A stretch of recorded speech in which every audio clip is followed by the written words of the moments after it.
saddex wiil buu joogay markii isniintii saddexaad baa ugu bilatay maxaa yaa u soo gashay magaalada Jigjiga marka muddo dhowr iyo 20 beri buu joogay saddex wiil buu joogay isniintii hadda inoo dambeysay ku saddexayd buu geeridiisa odaygan uu iska caafimaad qabay marka cunto wuxuu qoonsaday cunto food poison iyo wax saas la yiri wuu shumay wuu matagay marka wuu qandaday wuu iska roocay bay bilaabatay hawshaasi وصوت عيفي قبل ما المرض المساد بوش الحسنة مركا إلا حليبو يو مارتي يو هذا شيء بدلي مركا وحال لسلاحة نسينا جي جمال ماشا فيها ديانك فيها ايدين نسينا جي بخاطير لو يارو الله وحيدو محوها بقالك النافسك يوحيدو جينا مركا ندختار لك شوغي فاكورا والك شوغي ما واحد يبقى مشارنا هو يماتين مركا waxay ahayd balmaan hadii intensive care badan la siiyay ahayd gargaar dheeraad gargaar xoogan la siiyay ahayd marka waxaan ka tagay markuu nasbaxay 4 daqiiqo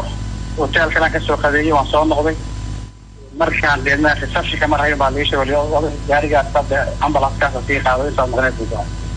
marka sidaas ahayd muxuu ahay oday geeridiisii إلهي جنة يا كورا ريو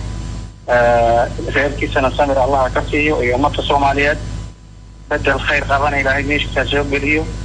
شعبي الصومالي سمري من الله كفيه من وين الطريق الصومالي كيس كافة يسامي وين كل أبوها أقوياء أنا ومضح خير خيرنا صور نقضي يو جامية وين سياسية أقوياء شعب عدوا وين وحكسوا بقي muddo badan oo 50 sano ku jiray waa fagaaraha siyaasadda iyo aqoonta Soomaalida marka nin weyn qadarin loo hayo ana ku afar beri joogay baan yaa gudoomiyaha jabada dibadda looga soo sheegay yaan maqalay inuu joogo dibadda looga soo sheegay kolkaas qada sharaf u sameynay guddiga fulinta iyo golaha jabada yaa qada sharaf loogu yeeray waxa uu booqasho guud oo inuu soo arko deegaanka iyo dad badan baan muxuu ahay deegaanka oo saga xigto sababta jooga madax ayeen baa joogay deegaankaas uu ka soo jeedo odaygu dadka inta badan xaggan ku soo jira marka isbedel ku dhacay muusan imanin marka wuxuu rabay inuu iska beeqaad u boohaa wax u jeedo weyn oo gaar ah ma lahayn inay madaxda ay saarkaan meelahan duqeyd iyo waxgarad saarkaan qaraabo salaan iyo arrimahan ugu dheereed kadibna inuu xagga iyo